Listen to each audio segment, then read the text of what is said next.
Hi, എൻ്റെ പേര് ജയശങ്കർ. ഞാൻ മെക്കാനിക്കൽ എഞ്ചിനീയറിംഗിൽ ഒരു ഫാക്കൽറ്റിയാണ്, MES college of engineering and technology, Kunnukara. നമ്മൾ എടുക്കാൻ പോകുന്ന ക്ലാസ് വേപ്പർ പവർ സൈക്കിളിനെ കുറിച്ചാണ്. ഈ വേപ്പർ പവർ സൈക്കിൾ എന്ന് പറയുമ്പോൾ നമ്മൾ ബേസിക്കലി ഉദ്ദേശിക്കുന്നത് എന്താണ്, അല്ലെങ്കിൽ അതിന്റെ വേപ്പർ പവർ സൈക്കിൾ എന്താണ്, അല്ലെങ്കിൽ തുടർന്ന് നമ്മൾ കേൾക്കുന്ന റാങ്കിൻ സൈക്കിൾ എന്താണ്, ഇങ്ങനെയുള്ള കാര്യങ്ങൾ നമ്മൾ മനസ്സിലാക്കേണ്ടതുണ്ട്. Basically what happens is enthalpy എന്ന് പറയുന്ന സാധനത്തിനാണ് നമ്മൾ കുറച്ച് പ്രാധാന്യമുള്ളത്. അതായത് ഒരു സാധനത്തിനകത്തേക്ക് വർക്ക് കൊടുക്കുകയോ അകത്തേക്ക് ഹീറ്റ് കൊടുക്കുകയോ ചെയ്യുകയാണെങ്കിൽ അതിനകത്ത് കൂടുന്നത്, അല്ലെങ്കിൽ ഒരു ലിക്വിഡിന് വേപ്പർ ആവുകയോ വേപ്പർ ലിക്വിഡ് ആവുകയോ ചെയ്യുമ്പോൾ അതിന് കൂടുന്നത് എൻതാൽപ്പിയാണ്. തിരിച്ചെടുക്കുമ്പോൾ എൻതാൽപ്പി കുറയുകയും ചെയ്യും. അതുപോലെ എൻതാൽപ്പി എന്ന് പറയുന്ന സാധനം ഒരു ലിക്വിഡിൽ നിന്ന് വേപ്പർ ആക്കാനോ വേപ്പറിൽ നിന്ന് ലിക്വിഡ് ആക്കാനോ ഉള്ള പ്രോസസ്സിൽ ഈ മേൽപ്പറഞ്ഞ എൻതാൽപ്പി എന്ന് പറയുന്ന സാധനത്തിന്റെ വാല്യൂ വളരെ കൂടുതലായിരിക്കും. നമ്മൾ നേരത്തെ പഠിച്ച HFG, എൻതാൽപ്പി ഓഫ് വേപ്പറൈസേഷൻ, ആ സാധനം ഭയങ്കര വലുതായിരിക്കും. അപ്പൊ നാച്ചുറലി കുറച്ച് ലിക്വിഡിൽ നിന്ന് നമുക്ക് കൂടുതൽ എൻതാൽപ്പി സ്റ്റോറേജ് ഒപ്പിക്കാൻ പറ്റും. In this case what we do is, boiler എന്ന് പറയുന്ന ഡിവൈസിലൂടെ നമ്മൾ ഹീറ്റ് ഇൻപുട്ട് കൊടുക്കും. ആ ഹീറ്റ് ഇൻപുട്ട് വലിച്ചെടുക്കുന്ന വെള്ളം ആ ഹീറ്റ് കാരണം എന്തായി മാറും? വേപ്പറായി മാറും. ആ വേപ്പറിനെ തിരിച്ച് നമ്മൾ കൊണ്ടുപോകുന്നത് ടർബൈനിലേക്കാണ്. ടർബൈനകത്ത് നീണ്ടു നിൽക്കുന്ന ഒരു നിരയുള്ള ബ്ലേഡുകളുണ്ട്. ഈ ബ്ലേഡുകളെല്ലാം ഈ പറയുന്ന വേപ്പറിന്റെ ഫ്ലോയ്ക്ക് വിഘാതമായിട്ട് നിൽക്കുന്ന സാധനങ്ങളായിരിക്കും. നാച്ചുറലി എന്ത് സംഭവിക്കും? ഈ പറയുന്ന ബ്ലേഡുകളെ എല്ലാം തള്ളി മാറ്റിയാൽ മാത്രമേ ആർക്കും മുന്നോട്ട് പോകാൻ പറ്റുള്ളൂ, വേപ്പറിന് മുന്നോട്ട് പോകാൻ പറ്റുള്ളൂ. അപ്പൊ അത് തള്ളി മാറ്റാൻ വേണ്ടിയാണെങ്കിൽ അതിന് കുറച്ച് എനർജി അല്ല ആവും. അതായത് തള്ളി മാറ്റുമ്പോൾ കുറച്ച് വർക്ക് ഉണ്ടാവുന്നു. ആ വർക്കിന് വേണ്ടി കുറച്ച് എനർജി ആ സ്റ്റീം ചെലവാക്കേണ്ടതുണ്ട്. Naturally energy value of the steam താഴേക്കും വരും, പുറത്തേക്ക് നമുക്ക് വർക്ക് ഔട്ട്പുട്ടും കിട്ടും. അപ്പൊ അകത്തേക്ക് കൊടുത്തത് ഞാൻ ഹീറ്റ് ആയിട്ടാണെങ്കിൽ ഞാൻ പുറത്തേക്ക് എടുത്തത് വർക്കായിട്ടാണ്. നാച്ചുറലി ഒരു ലോ ഗ്രേഡ് എനർജിയായ ഹീറ്റിനെ ഒരു ഹൈ ഗ്രേഡ് എനർജിയായ വർക്കാക്കി മാറ്റുന്ന ഒരു ഡിവൈസ് ആണെന്ത് ഇവിടെ റാങ്കിൻ സൈക്കിൾ. നമുക്ക് റാങ്കിൻ സൈക്കിളിനെ കുറിച്ച് കൂടുതൽ നോക്കാം. 4 എന്ന സ്റ്റേറ്റിൽ വെള്ളം അകത്തേക്ക് കയറുന്നു ബോയിലറിലേക്ക്. ആ ബോയിലറിനകത്ത് എന്ത് സപ്ലൈ ചെയ്യപ്പെടുന്നു? ഹീറ്റ്, QB എന്ന ഹീറ്റ് സപ്ലൈ ചെയ്യപ്പെടുന്നു. ആ QB എന്ന ഹീറ്റ് കൊണ്ട് അത് എന്തായി മാറുന്നു? വേപ്പറായി മാറുന്നു. ഈ വേപ്പറിനെ ഞാൻ എന്ത് ചെയ്യുന്നു? 1 എന്ന സ്റ്റേറ്റിൽ പുറത്തു വന്ന വേപ്പറിനെ ടർബൈനിലേക്ക് കൊടുക്കുന്നു. നേരത്തെ പറഞ്ഞതുപോലെ ടർബൈൻ അതിന്റെ ബ്ലേഡുകളെ എല്ലാം കറക്കാൻ വേണ്ടി ഈ സ്റ്റീം ഉപയോഗിച്ച് കറക്കുന്നു. കറക്കി കഴിഞ്ഞ് സ്റ്റീമിനകത്തുള്ള എനർജി മൊത്തം നഷ്ടപ്പെട്ട് പുറത്തേക്ക് ആ എനർജി മൊത്തം വർക്കായിട്ട് പോയി കഴിഞ്ഞതിന് ശേഷം സ്റ്റീം തിരിച്ച് 2 എന്ന സ്റ്റേറ്റിൽ പുറത്തേക്ക് വരുന്നു. അത് ക്ലോസ് ടു ലിക്വിഡ് സ്റ്റേറ്റ് ആയിരിക്കും. അതിനെ തിരിച്ച് ഒന്നും കൂടെ കണ്ടൻസറിൽ കയറ്റി മൊത്തമായിട്ട് ലിക്വിഡ് ആക്കി മാറ്റുന്നു. അത് പിന്നെ ഒരു പമ്പിന്റെ സഹായത്തോടുകൂടി തിരിച്ച് ബോയിലറിലേക്ക് കൊണ്ടുപോകുന്നു. സോ ഇതിനകത്ത് നടക്കുന്ന ഓരോ പ്രോസസ്സുകൾ ഞാൻ വിശദീകരിക്കും. നോർമലി വാട്ട് ഹാപ്പൻസ് ഇസ്, നമ്മുടെ ഈ ടർബൈൻ, ബോയിലർ, അല്ലെങ്കിൽ നമ്മുടെ ടർബൈൻ, ബോയിലർ, കംപ്രസർ, ഇങ്ങനെയുള്ള ഡിവൈസസിലൊക്കെ സാധാരണഗതിയിൽ കാണുന്നത് എന്താണെന്ന് വെച്ച് കഴിഞ്ഞാൽ പ്രഷർ കൂട്ടുകയോ കുറയ്ക്കുകയോ ചെയ്യുമായിരിക്കും. കൂട്ടാനാണെങ്കിൽ വർക്ക് പുറത്തുനിന്ന് കൊടുക്കണം, കുറയ്ക്കുമ്പോൾ വർക്ക് പുറത്തേക്ക് കിട്ടും. ഇങ്ങനെയുള്ള എല്ലാ ഡിവൈസുകളിലും ഐഡിയൽ പ്രോസസ്സസ് ഐസെൻട്രോപിക്.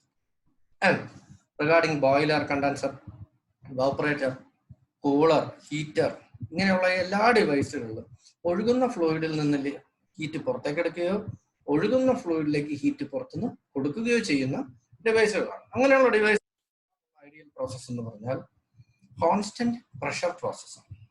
അപ്പോൾ നമുക്ക് ഒന്ന് ലെഫ്റ്റിലത്തെ ഡയഗ്രാം ആദ്യം ഒന്ന് അനലൈസ് ചെയ്യാം. അത് വെച്ചിട്ട് റൈറ്റ് സൈഡിൽ നമുക്കൊന്ന് നോക്കാം. 1 എന്ന പോയിന്റ് എവിടെയാണ് നിൽക്കുന്നത്? ഒരു സൂപ്പർ ഹീറ്റഡ് ആണ്. ഡയഗ്രത്തിൽ സൂപ്പർ ഹീറ്റഡ് ഏതൊക്കെയാണെന്ന് ഞാൻ കഴിഞ്ഞ ക്ലാസ്സിൽ പറഞ്ഞിട്ടുണ്ട്. 1 എന്ന സൂപ്പർ ഹീറ്റഡ് പോയിന്റിൽ കയറിയ സാധനം ഐസെൻട്രോപിക് ആയിട്ട് എക്സ്പാൻഡ് ചെയ്ത് 2 എന്ന പോയിന്റിൽ എത്തുന്നു. ഈ 2 എന്ന പോയിന്റിൽ നിന്നും കണ്ടൻസറിൽ കയറുന്നു. കണ്ടൻസറിൽ QC എമൗണ്ട് ഹീറ്റ് റിജക്ട് ചെയ്തിട്ട് അത് സാച്ചുറേറ്റഡ് ലിക്വിഡ് ആയിട്ട് പുറത്തേക്ക് വരുന്നു. ഈ സാച്ചുറേറ്റഡ് ലിക്വിഡിനെ പമ്പിലേക്ക് കയറ്റുന്നു. WP എന്ന പമ്പ് വർക്ക് കൊടുക്കുകയും ചെയ്യുന്നുണ്ട്. അത് പുറത്തേക്ക് ഇറങ്ങുന്നത് എന്തായിട്ടാണ്? സബ്കൂൾഡ് ലിക്വിഡ് ആയിട്ടാണ് ഇറങ്ങുന്നത്. ആ സബ്കൂൾഡ് ലിക്വിഡ് പിന്നെ ബോയിലറിലേക്ക് കയറ്റി അതിനകത്ത് പിന്നെയും ഒരു കോൺസ്റ്റന്റ് പ്രഷർ പ്രോസസ് നടത്തി തിരിച്ച് 1 എന്ന സ്റ്റേറ്റിലേക്ക് എത്തിക്കുന്നു. So I define once more. Superheated steam at high pressure enters the turbine and undergoes isentropic expansion in the turbine. Work WT is got as the output. This exhausted and expended steam, whose pressure is reduced to a low pressure, comes out through tube. This is then supplied to the condenser, where QC amount of heat is rejected, and this steam at wet state is converted to saturated water at the point 3. After this, it enters the pump, where WP amount of pump work is given from an external source, and its pressure is risen to high pressure, and the state is 4, and it comes out. This subcooled liquid at high pressure is supplied to the boiler, where QB amount of heat is taken from outside, and it is converted to superheated steam at state 1. This is then given to the turbine, and this process repeats itself. അപ്പോൾ ഞാൻ ഇനി പറയുന്നതിൽ മിക്കവാറും ഈ diagram മാത്രമേ ഉപയോഗിക്കുകയുള്ളൂ, ETS diagram. അല്ലാതെ ഈ left കാണുന്ന പെട്ടിച്ചിത്രങ്ങൾ ഉപയോഗിച്ചുകൊണ്ട് നമുക്ക് പ്രത്യേകിച്ച് ഗുണങ്ങളൊന്നുമില്ല. ആസ് എഞ്ചിനീയേഴ്സ് ആൻഡ് കുറച്ചും കൂടെ കാര്യമായിട്ട് മനസ്സിലാക്കുന്ന ലെവലിൽ കണക്കുകൾ ചെയ്യണമെങ്കിൽ നമ്മൾ ഈ റൈറ്റ് സൈഡിലെ ഡയഗ്രാം തന്നെ കുറച്ചും കൂടെ ഫെമിലർ ആവണം. അപ്പൊ 1 to 2 നിങ്ങൾ കണ്ടില്ലേ ഐസെൻട്രോപിക്, 2 to 3 കണ്ടില്ലേ കോൺസ്റ്റന്റ് പ്രഷർ പ്രോസസ്സാണ്, 3 to 4 കോൺസ്റ്റന്റ് എൻട്രോപ്പി അല്ലെങ്കിൽ ഐസെൻട്രോപിക് പ്രോസസ്സാണ്, 4 to 1 കണ്ടില്ലേ ഒരു കോൺസ്റ്റന്റ് പ്രഷർ പ്രോസസ്സാണ്. പക്ഷെ നിങ്ങളൊരു കാര്യം നോക്കിയറിയാം, ഈ ഡോമിന്റെ ലെഫ്റ്റ് സൈഡിൽ നിന്ന് റൈറ്റ് സൈഡിലേക്ക് പോകുമ്പോൾ ഹൊറിസോണ്ടൽ ലൈനാണ്. നിങ്ങൾ കാര്യം മനസ്സിലാക്കണം, ആ ഒരു കോൺസ്റ്റന്റ് പ്രഷർ പ്രോസസ്സാണ്, at the same time constant temperature പ്രോസസ്സുമാണ്. Inside the dome a constant pressure process is also seen as a constant temperature process. Now we will move on and see what are the different work and heat availabilities or rejections at different points. So the first to take is left side la jana padam kodutittundu oru comparison vendittu, and have a close look on it. 1 to 2 enna parna isentropic expansion in the turbine. Work output from the turbine is given by WT. WT endanu parayunnadinu munpu heat ആണെങ്കിലും work ആണെങ്കിലും change in enthalpy ആണ് normally വരിക, അതായത് delta H. Delta H എന്ന് പറയുമ്പോൾ small H ആണ്. Small H എന്ന് പറഞ്ഞു കഴിഞ്ഞാൽ എന്താണ്, സ്പെസിഫിക് എൻതാൽപ്പി ആണ്. അതായത് 1 കിലോ, ഈ പറയുന്ന സൈക്കിളിനകത്ത് എപ്പോഴും 1 കിലോ തന്നെയാണ് ഒരു സെക്കൻഡിൽ ഒഴുകുന്നതെന്ന് പറയാൻ പറ്റില്ല. എപ്പോഴും അത് വേരിയബിൾ ആയിരിക്കും, സൈസിനനുസരിച്ച് മാറും. So M dot is the mass flow rate of the fluid in the cycle. In this case the fluid എന്ന് പറയുമ്പോൾ സ്റ്റീം ആവാം, ചില സ്ഥലങ്ങളിൽ അത് വാട്ടർ ആവാം, മറ്റൊന്നും ആവില്ല. So work output from the turbine is equal to H1 minus H2. H1 ആണ് വലുത്, ഇൻറ്റു എം ഡോട്ട്, അതാണ് WT എന്ന് പറയുന്നത്. അടുത്ത 2 to 3 എന്ന് പറയുന്ന പ്രോസസ് എന്താണ്, it's A constant pressure heat rejection in the condenser given by QC, which is equal to m dot into H2 minus H3. Now the next is the pump. പമ്പിന്റെ work എന്താണ്, WP ആണ് പമ്പിന്റെ work. The process is essentially isentropic compression ആണ് നടക്കുന്നത്. Isentropic compression and the work for the pump WP is given by m dot into H4 minus H3, and the last one, which is the boiler, constant pressure heating inside the boiler. The heat which is given to the boiler is given by QB will be equal to m dot into H1 minus H4.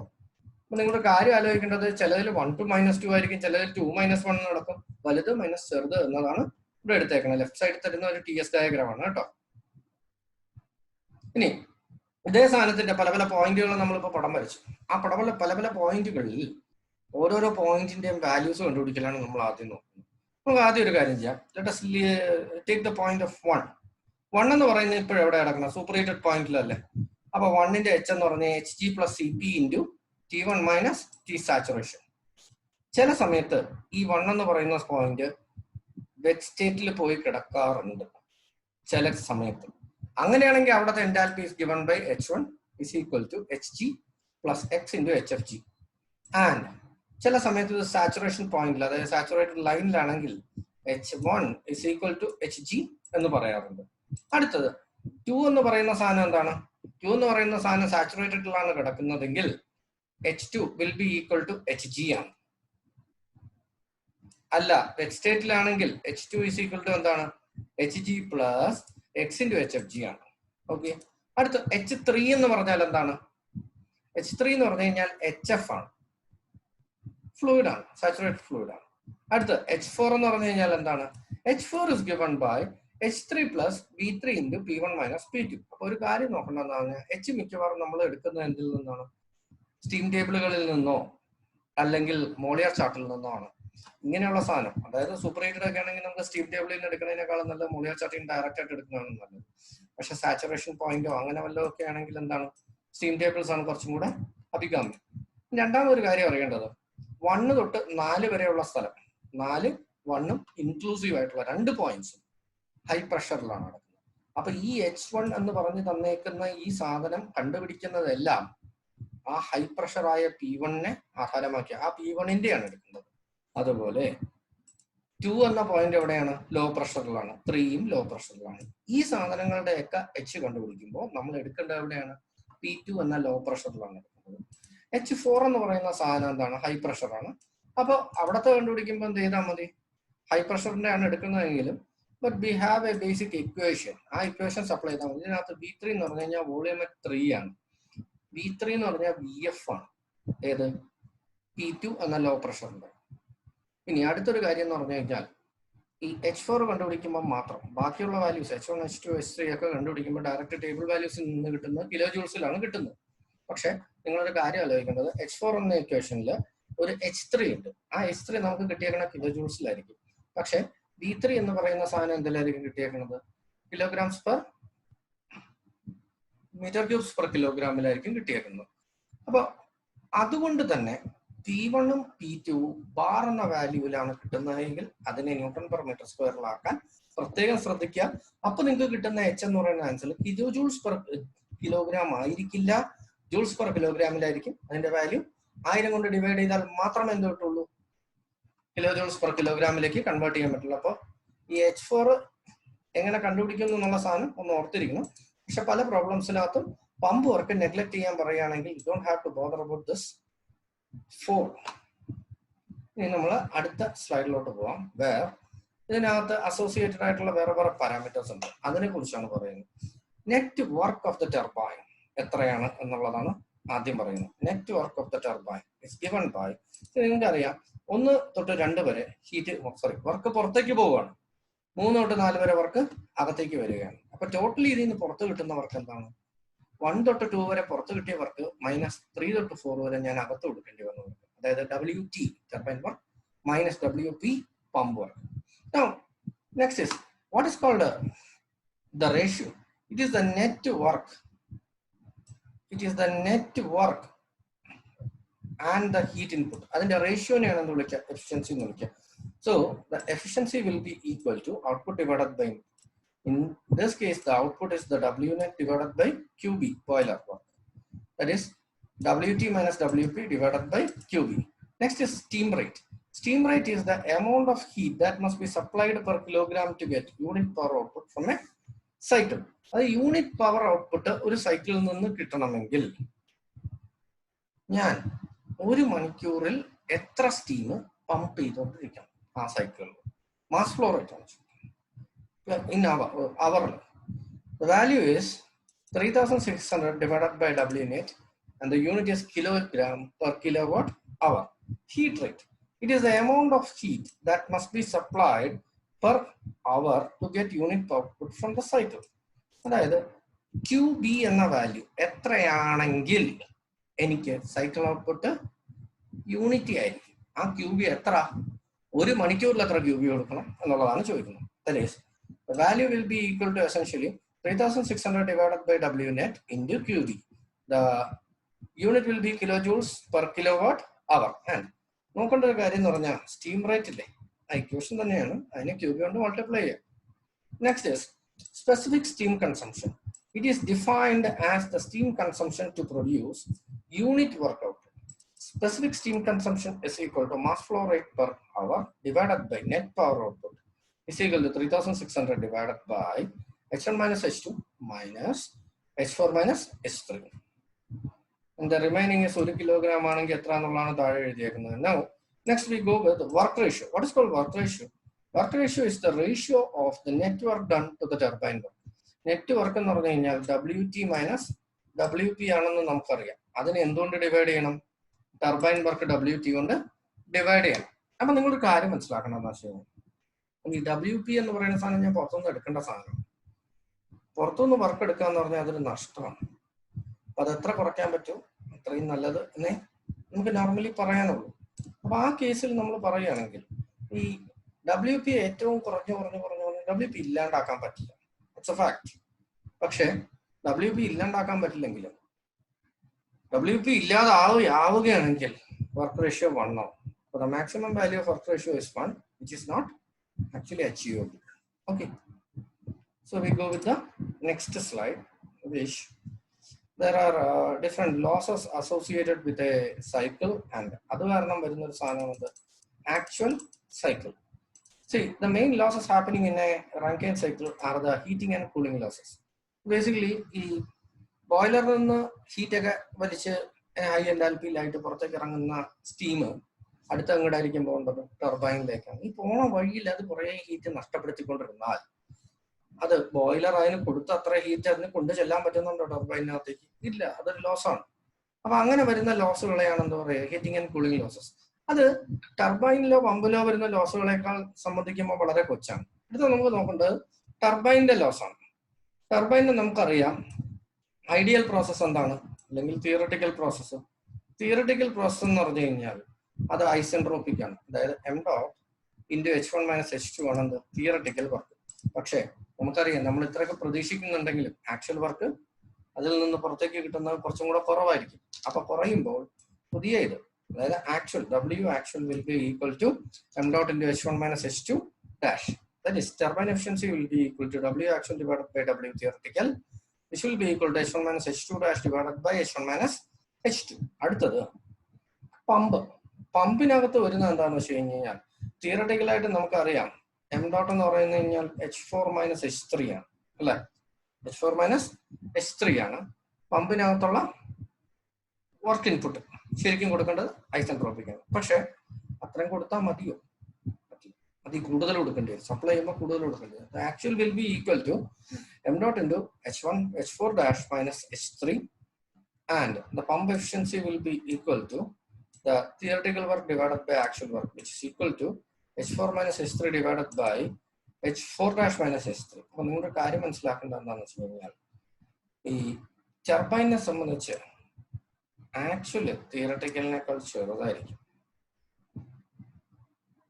Actually തിരിച്ച് പമ്പിനെ സംബന്ധിച്ച് തിയറട്ടിക്കല് ആക്ച്വലിനേക്കാൾ ചെറുതായിരിക്കും.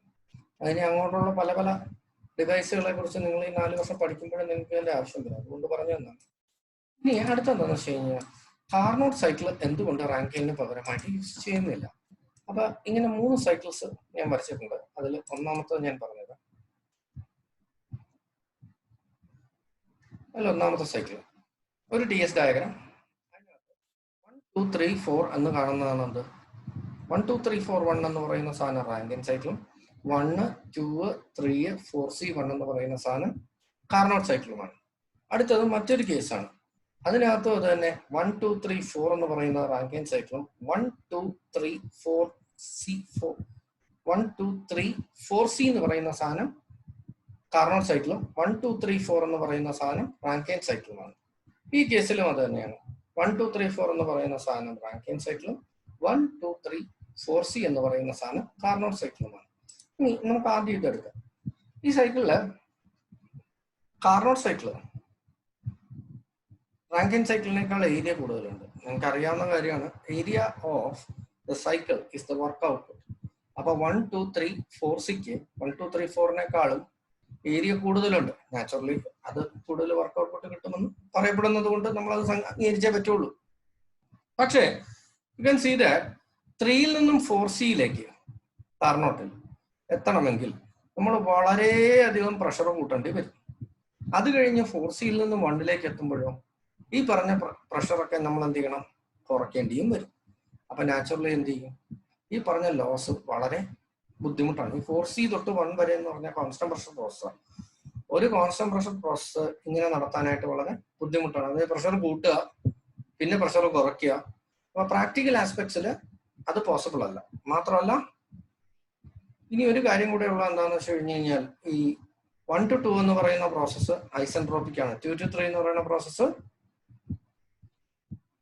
Constant പ്രഷറാണ്. പക്ഷെ 2 to 3 എന്ന് പറയുന്ന process Rankine സൈക്കിളിൽ മാത്രമേ constant pressure ഉള്ളൂ. കാർനോട്ടിൽ വരുമ്പോൾ ഐസെൻട്രോപിക് ആണ്, കോൺസ്റ്റന്റ് ടെമ്പറേച്ചർ. ഈ കോൺസ്റ്റന്റ് ടെമ്പറേച്ചർ എന്ന് പറയുന്ന പ്രോസസ്സ് ശരിക്കും അച്ചീവ് ചെയ്യണമെങ്കിൽ ഇൻഫിനിറ്റീവ്ലി സ്മോൾ സ്പീഡിലേ ഓടാൻ പറ്റുള്ളൂ. ഐസെൻട്രോപിക് എന്ന് പറയുന്ന പ്രോസസ് അച്ചീവ് ചെയ്യണമെങ്കിൽ ഇൻഫിനിറ്റീവ്ലി ഫാസ്റ്റ് ആയിട്ട് ഓടണം. നാച്ചുറലി ഭയങ്കര ഫാസ്റ്റ് ആയിട്ടുള്ളതും ഭയങ്കര സ്ലോ ആയിട്ടുള്ള രണ്ട് പ്രോസസ്സുകൾ അടുത്തടുത്ത് നടത്താൻ പ്രാക്ടിക്കലായിട്ട് ഡിഫിക്കൽറ്റി ഉണ്ട്. ഇനി ഇതാ ഈ രണ്ടാമത് കണ്ട സാധനത്തിനകത്തും ഈ പറഞ്ഞ ഒന്നാമത് പറഞ്ഞതിന്റെ എല്ലാ പ്രോബ്ലംസും അസോസിയേറ്റ് ചെയ്യുന്നുണ്ട്.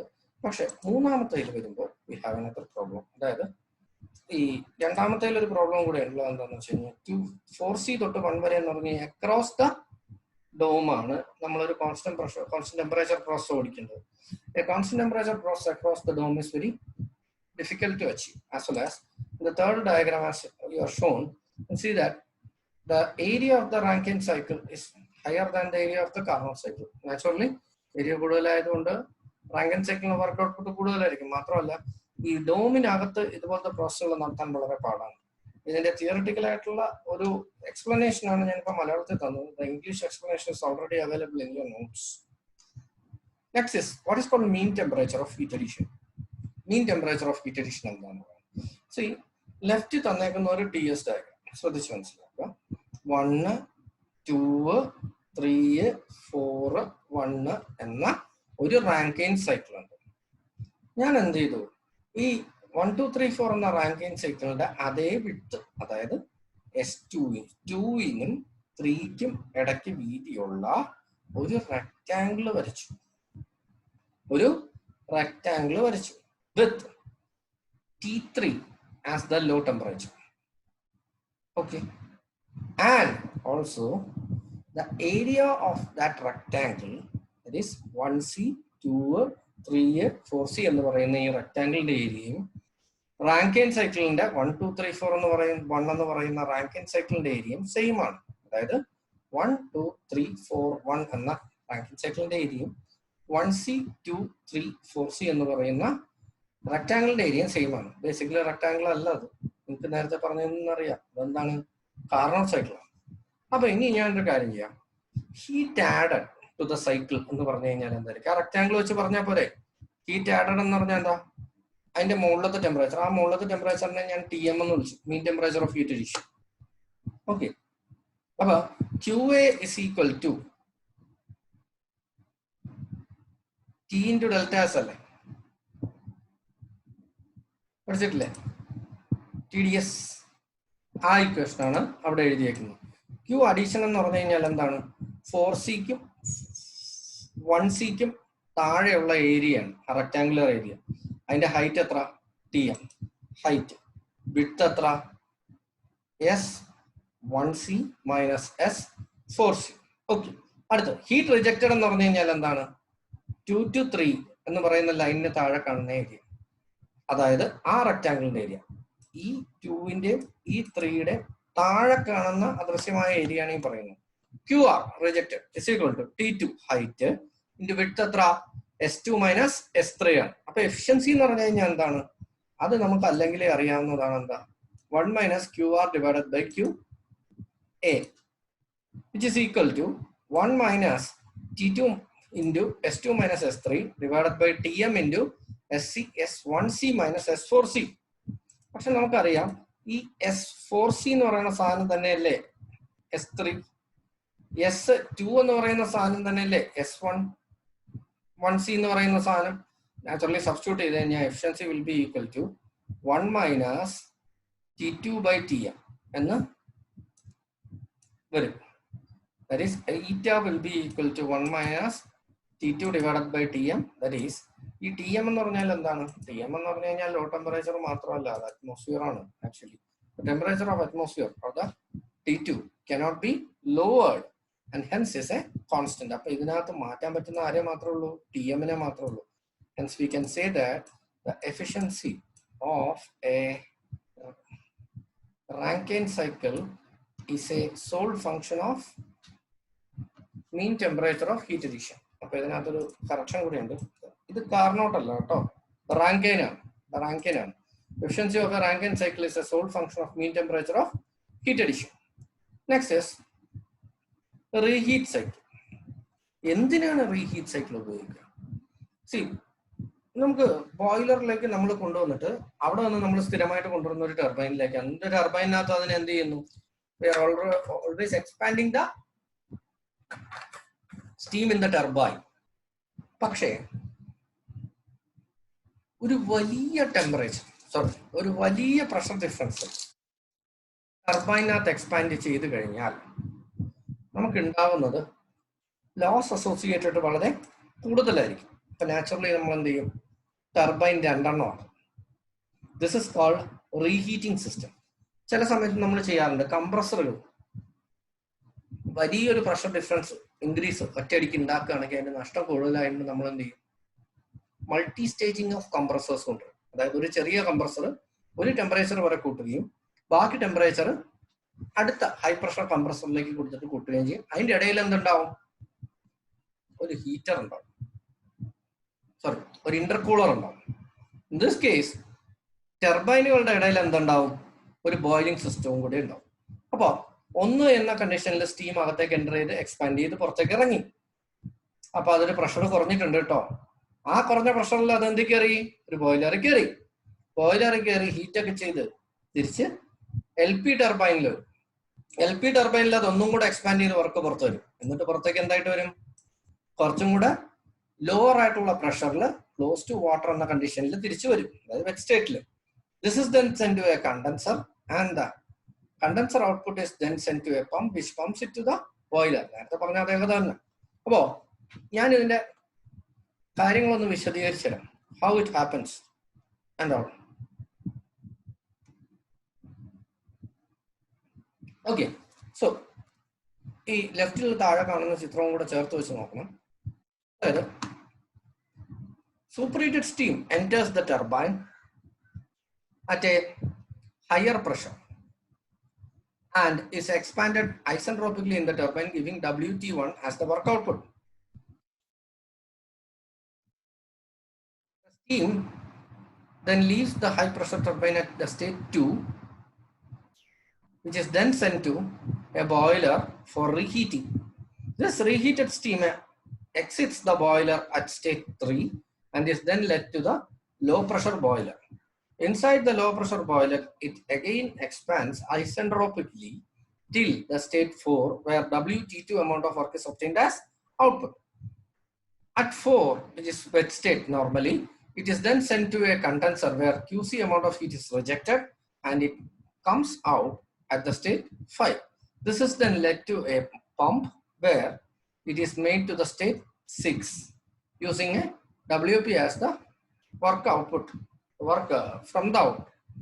And then at state 6, it is then sent to the boiler and constant pressure heating takes place inside the boiler using QB amount of heat taken from outside and it reaches the state 1 again.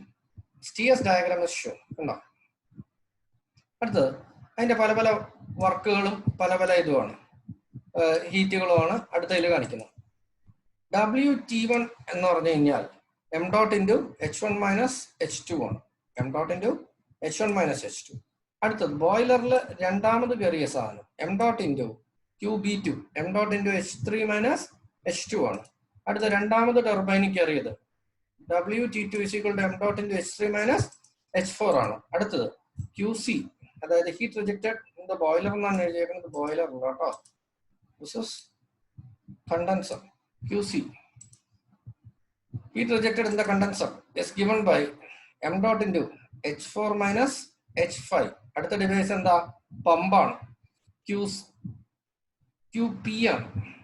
QP will be equal to m dot into h6 minus h5 and QB1 ബോയിലറിലെ ആദ്യത്തത്, അതായത് m dot into h1 minus h6 ആണ്. Okay, ഇതിനകത്തുള്ള പല പല work efficiency ഇങ്ങനെയുള്ള സാധനങ്ങളാണ് അടുത്ത് കാണിക്കുന്നത്. Work output from the cycle is WT will be equal to WT plus WT2. Net work is given by WT minus WP. Efficiency is equal to WT minus WP divided by QB. SR HR ഒക്കെ നേരത്തെ അതേ equation ആണ്. അടുത്ത നമ്മൾ move on ചെയ്യുന്നത് regenerative സൈക്കിളിലേക്കാണ്. Regenerative cycle എന്ന് പറയുമ്പോൾ കുറച്ചുകൂടെ കോംപ്ലക്സ് ആണ്. അതിന്റെ ഉദ്ദേശം എന്താണെന്നുള്ളത് ഞാൻ പറഞ്ഞാൽ, 1 kilogram steam, 1 kilogram steam as it enters a LP turbine എന്ന് എഴുതിയിട്ടുണ്ട്. ടർബൈൻ ആണ് basically. Turbine where it expands. ഈ 1 കിലോഗ്രാം 1 എന്ന സ്റ്റേറ്റിൽ അകത്തേക്ക് കയറി കഴിഞ്ഞാൽ അതിന്റെ ഒരു ഭാഗമായ M1നെ 2 എന്ന അവസ്ഥയിലേക്ക് ബ്ലീഡ് ചെയ്ത് കളയും. കുറച്ചും കൂടെ കഴിയുമ്പോൾ എന്ത് ചെയ്യും? 3 എന്ന അവസ്ഥയിൽ അടുത്ത ബ്ലീഡ് ചെയ്ത് കളയും. കുറച്ചും കൂടെ അപ്പുറത്ത് എന്താ 4 എന്ന അവസ്ഥയിൽ ഫുൾ എക്സ്പാൻഡർ എന്ന് പറയുന്നത്. അപ്പൊ 1 എന്ന കണ്ടീഷനിൽ 1 കിലോഗ്രാംസ് അകത്തേക്ക് കയറി ഐസെൻട്രോപിക് ആയിട്ട് എക്സ്പാൻഡ് ചെയ്ത് 2ൽ എത്തുമ്പോൾ M1 കിലോഗ്രാംസ് ബ്ലീഡ് ഔട്ട് ചെയ്യും. The remaining 1 minus M1 undergoes the process till 3, where another M2 is bled out. The remaining 1 minus M1 minus M2 undergoes full expansion and goes out as 4. 1 minus M1 minus M2. അതെന്ത് ചെയ്യും? Condenser ഇപ്പോൾ എന്നിട്ട് പുറത്തേക്ക് വന്നു. അതിനെ ഒരു pump വഴി അടിച്ച് എന്ത് ചെയ്യും? ഹീറ്ററിലേക്ക് കയറ്റും. ആ ഹീറ്റർ എന്ത് ചെയ്യും? മുകളിൽ 3ൽ നിന്ന് വരുന്ന M2 കിലോഗ്രാംസ് ആയിട്ട് മിക്സ് ചെയ്ത് 7 ആവും. അതിനെ വീണ്ടും അടുത്ത പമ്പിൽ അടിച്ച് കയറ്റും. 8 ആയി. എന്നിട്ട് എന്ത് ചെയ്യും? ആ 8നെ എന്ത് ചെയ്യും? H1ലേക്ക് കൊടുക്കും. H1ൽ അത് M1 കിലോഗ്രാംസ് ആയിട്ട് മിക്സ് ചെയ്യും. അപ്പൊ ബാക്കി എന്തായി? H9 എന്ന കണ്ടീഷനിൽ എത്ര? 1 കിലോഗ്രാം റിട്ടേൺ വന്നു. ആ 1 കിലോഗ്രാമും എടുത്തിട്ട് എന്ത് ചെയ്യും? തിരിച്ച് ബോയിലറിലേക്ക് സപ്ലൈ ചെയ്യും. അപ്പൊ this is WP3, this is WP2 and this is WP1, QC. അതുപോലെ ഇവിടെ WT2 ഉണ്ട്, WT എന്ന് ഇട്ടാൽ മതി. WT2 എന്ന് പറഞ്ഞാൽ ഇത് QB, ഹീറ്റ് സപ്ലൈഡ് ആണ്. അതിന്റെ ഡയഗ്രാം ആണ് ഇതായി കാണുന്നത്. ഡയഗ്രാം വളരെ എളുപ്പമാണ്. സാധാരണ നമ്മുടെ ഒരു സൈക്കിൾ റൈറ്റ് സൈഡ് വരയ്ക്കുക. അത് കഴിഞ്ഞിട്ട് എന്ത് ചെയ്യും? താഴേക്ക് എക്സ്പാൻഡ് ചെയ്യുന്നതിന്റെ ഇടയിൽ 2 എത്തുമ്പോൾ എന്ത് ചെയ്യും? ഒരു M1 കട്ട് ചെയ്യും. 3 എത്തുമ്പോൾ ഒരു M1 കൊണ്ട് കട്ട് ചെയ്യും. താഴെ 3ൽ നിന്ന് 4 വരെ പോകുന്ന 1 minus M1 minus M2 kilograms ആണ്. നമുക്ക് ഇതിനകത്ത് ഈ ഡയഗ്രാം വെച്ച് നമ്മൾ നോക്കുകയാണെങ്കിൽ ഇതിന്റെ എനർജി ബാലൻസ് ഇക്വേഷൻ ആണ് ഇതായി പറഞ്ഞേക്കുന്നത്. അതായത് M2 കിലോഗ്രാംസ് മോളിൽ നിന്ന് കിട്ടുന്നു, 1 minus M1 minus M2 kilograms 6ൽ നിന്ന് കിട്ടുന്നു, 1 മൈനസ് M1 കിലോഗ്രാം 7ൽ നിന്ന് കിട്ടുന്നു. അപ്പൊ എനർജി ഇക്വേഷൻ ബാലൻസ് എന്ന് പറഞ്ഞു കഴിഞ്ഞാൽ M2 into H3 into 1 minus M1 minus M2 into H6 will be equal to 1 minus M1 into H7. അടുത്തത് മുകളിൽ നിന്ന് 2 എന്ന കണ്ടീഷനിൽ M1 കിലോഗ്രാംസ് കിട്ടും, 8 എന്ന കണ്ടീഷനിൽ നിന്ന് നമുക്ക് 1 മൈനസ് M1 കിലോഗ്രാംസ് കിട്ടും. പുറത്തേക്ക് വരുന്നത് 1 കിലോഗ്രാം അറ്റ് H9 ആയിരിക്കും. അപ്പൊ 1 minus H2 plus 1 minus M into H8 is equal to H7. അതാണ് എന്ത്? General equation. ഓക്കെ, H7 അല്ല, H9. ഇത് H9 ആക്കും കേട്ടോ. അടുത്തത് അതിന്റെ വേറെ വർക്കുകളാണ് കാണിക്കുന്നത്. Work of the turbine is given by WT will be equal to WT1 plus WT2 plus WT3. അതായത് ഒരു ടർബൈൻ തന്നെയാണ്, അതിന്റെ 3 ഘട്ടങ്ങളുണ്ട്. അതായത് H1 minus H2 plus H2 minus H3 plus H3 minus H4. അതിൽ H2 മൈനസ് H3 എന്ന് പറയുന്നിടത്ത് 1 minus M1 ഉണ്ട്, 3 മൈനസ് 4 എന്ന് പറയുന്ന സ്ഥലത്ത് 1 മൈനസ് M1 മൈനസ് M2 ഉണ്ട്. The remaining is the same. ഞാൻ ഡയറക്റ്റ് ഇക്വേഷൻസ് അതിനകത്ത് നോട്ട് ചെയ്തിട്ടുണ്ടെന്നേ ഉള്ളൂ. അടുത്ത റീഹീറ്റും റീജനറേറ്റീവും കൂടെ ഉള്ള സൈക്കിളാണ്. ഇതിപ്പോ നോട്ടിനകത്ത് ഞാൻ തന്നിട്ടുണ്ട്. If people are interested, you can just pause it and see it. ഈ റീഹീറ്റ് സൈക്കിൾ റീജനറേറ്റീവ് സൈക്കിൾ കൂടെയുള്ള സാധനമാണ് ഈ കാണുന്നത്. അതിന് മുമ്പ് ഞാനൊരു സാധനം പറയാൻ പറ്റുമോ എന്ന് ഞാനിപ്പോൾ പറഞ്ഞുതരാം. ഈ റീജനറേറ്റീവ് സൈക്കിൾ എന്തിനാണ് ഉപയോഗിക്കുന്നത് എന്നുള്ള പ്രശ്നമാണ് പലരും ചോദിച്ചു വന്നിട്ടുണ്ട്. ബേസിക് പ്രോബ്ലം ഇസ് 1 കിലോഗ്രാമാണ് ഇവിടുന്ന് കയറുന്നത്. പലപ്പോഴും ഈ പറഞ്ഞ ടർബൈനിലേക്ക് നമ്മൾ ഡയറക്റ്റ് ആയിട്ട് കണക്ട് ചെയ്യുന്ന ഒരു ജനറേറ്ററാണ്. അപ്പൊ ആ ജനറേറ്റർ ഉണ്ടാക്കുന്നത് കറണ്ടാണ്, ഇലക്ട്രിസിറ്റി. ഈ ഇലക്ട്രിസിറ്റി നമുക്ക് കിട്ടുന്നത് എപ്പോഴും എന്തായിരിക്കും? ഫിക്സഡ് നമ്പർ ഓഫ് ഫ്രീക്വൻസിയിലാണ് കിട്ടുന്നത്. നമ്മുടെ കേസിൽ 50 ഹെർട്സ് ആണ്. അപ്പോൾ for maintaining this 50 hertz the generator must always be running at a constant speed. That is, the turbine also should run at that particular constant speed. Turbine speed അങ്ങനെ കൂടാനോ കുറയാനോ പാടില്ല. പക്ഷെ load കൂടുമ്പോൾ speed കുറയാനും load പെട്ടെന്ന് കുറയാനും speed കൂടാനുള്ള സാധ്യതയാണ്. അപ്പൊ നമ്മൾ ചെയ്യണം എന്താണെന്ന് വെച്ചാൽ പെട്ടെന്ന് ലോഡ് നോർമലി ഇതിനകത്തൂടെ M1 കിലോയോ M2 കിലോയോ ഒക്കെ ആയിരിക്കും ഒഴുകിക്കൊണ്ടിരിക്കണം. നമ്മളിപ്പോ പറഞ്ഞ പോലെ തന്നെയാണ്. അപ്പൊ അങ്ങനെ വരുമ്പോൾ പെട്ടെന്ന് ഒരു ലോഡ് കൂടിയാൽ ഞാൻ എന്ത് ചെയ്യും? ഈ M1 അല്ലെങ്കിൽ M2 എന്ത് ചെയ്യും? കുറച്ച് അടച്ചു കൊടുക്കും. അപ്പൊ ആ സാധനം എന്ത് ചെയ്യും? ഫുള്ളായിട്ട് എക്സ്പാൻഷനിലേക്ക് പോകും. തിരിച്ച് പെട്ടെന്ന് എന്ത് ചെയ്യും? ലോഡ് കുറഞ്ഞാലോ സ്പീഡ് കൂടാനുള്ള സാധ്യതയുണ്ട്. അപ്പൊ ഞാൻ ഈ M1 M2 എന്ത് ചെയ്യും? ഒന്ന് കൂട്ടും. അപ്പൊ എന്ത് ഫുൾ എക്സ്പാൻഷനിൽ കുറച്ചേ പോവുള്ളൂ. അപ്പം ടർബൈൻ്റെ സ്പീഡ് നോർമൽസിയിൽ മെയിൻറ്റെയിൻ ചെയ്യാൻ നമ്മളെ കൊണ്ട് സാധിക്കും. ഓക്കെ, അപ്പോൾ ബേസിക് ആയിട്ടൊരു ഗവേണിംഗ് സിസ്റ്റം ആയിട്ടാണ് ഇത് ഉപയോഗിക്കുക. അടുത്തത് റീഹീറ്റ് റീജനറേറ്റീവ് ആണ്. ഞാൻ നേരത്തെ പറഞ്ഞിട്ടുള്ള പോലെ reheat regenerative as you can C, ഈ പമ്പിൽ നിന്ന് ഇറങ്ങി കഴിഞ്ഞതിന് ശേഷം HP ടർബൈനിൽ നിന്ന് ഇറങ്ങി കഴിഞ്ഞതിന് ശേഷം LP ടർബൈനിലേക്ക് വരുന്നതിന് മുമ്പ് ഇത് ബോയിലർ കയറി ഒന്ന് ഹീറ്റ് ആവുന്നുണ്ട്, അതുണ്ട്. ആൻഡ് അടുത്തത് HP ടർബൈനിൽ ഒരു ബ്ലീഡറും മറ്റേതിനകത്ത് 2 ബ്ലീഡറും ഉണ്ട്. അത് കഴിഞ്ഞൊരു ഫുൾ എക്സ്പാൻഡർ 2 ഉണ്ട്. കണ്ടൻസർ വന്നു, പമ്പ് 1, പമ്പ് 2, പമ്പ് 3, പമ്പ് 4. ചിത്രം ഈ റൈറ്റ് സൈഡിൽ വരച്ചേക്കുന്നതാണ്. You can see from the diagram. അതിന്റെ പല പല ആസ്പെക്ട്സ് ഞാൻ ഇവിടെ റൈറ്റ് സൈഡിൽ നോട്ട് ചെയ്തിട്ടുണ്ട്.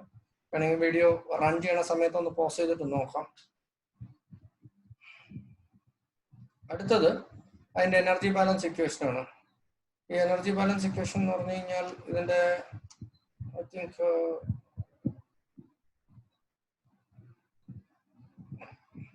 3 ഉണ്ട്. അത് നിങ്ങൾ എപ്പോഴും ഒന്ന് നോട്ട് ചെയ്യുന്നത് നന്നായിരിക്കും. അടുത്തത് റീഹീറ്റ് റീജനറേറ്റീവ് സൈക്കിൾ കണ്ടിന്യൂഡ് ആണ്. അതിന്റെ ടർബൈൻ വർക്കും പമ്പിന്റെ വർക്കും ഞാൻ സെപ്പറേറ്റ് ആയിട്ട് എഴുതിയിട്ടുണ്ട്. Then comes the different values associated with the reheat regenerative cycle. Next we move on with the binary vapor power cycle or binary vapor cycle. Binary vapor cycle വേറൊന്നുമല്ല. See, the thing is, നമുക്ക് എപ്പോഴും നമ്മുടെ ഈ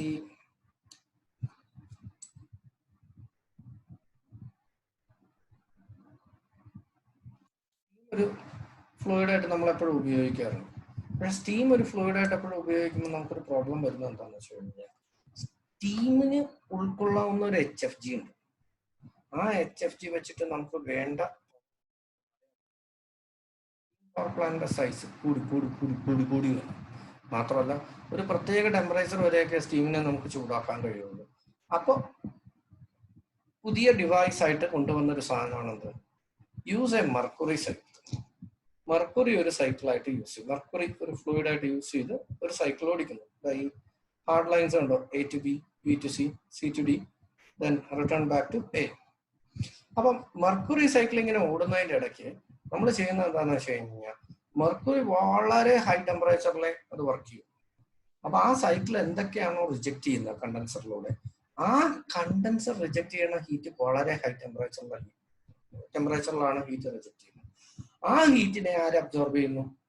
steam turbine absorb ചെയ്യുന്നു. അപ്പൊ ഇവിടെ ഒരു local കേസിൽ ഞാനിപ്പോ വരച്ചേക്കുന്നത് എന്താണെന്ന് വെച്ച് കഴിഞ്ഞാൽ, പമ്പിൽ നിന്ന് ഇറങ്ങി അത് ആദ്യം പോയി ഒരു സോണിൽ ചൂടായി, അത് കഴിഞ്ഞ് തിരിച്ചു വന്നിട്ട് എന്ത് ചെയ്തു, കണ്ടൻസർ കയറി, ഏത് മർക്കുറി കണ്ടൻസർ കയറി ചൂടായിട്ട് ഒന്നും കൂടെ പോയിട്ട് ചൂടായിയൊക്കെയാണ് വരുന്നത്. അപ്പം ബേസിക്കലി വാട്ടർ അല്ലെങ്കിൽ സ്റ്റീം ടർബൈൻ സ്റ്റീം സൈക്കിളില് അത് ഒരു ബോയിലർ എന്ന് പറയുന്ന ഒറ്റ ഡിവൈസിന് പകരം ബോയിലറിലും മർക്കുറി ടർബൈൻ്റെ കണ്ടൻസറിലും ഒക്കെ കയറിയിട്ടാണ് ആവുന്നത്. അപ്പൊ ബേസിക്കലി ഒരു സിംഗിൾ സൈക്കിൾ കൊണ്ട് ഓടിക്കുമ്പോൾ പലപ്പോഴും നമ്മൾ ഹീറ്റ് റിജക്ട് ചെയ്യുന്നുണ്ട്.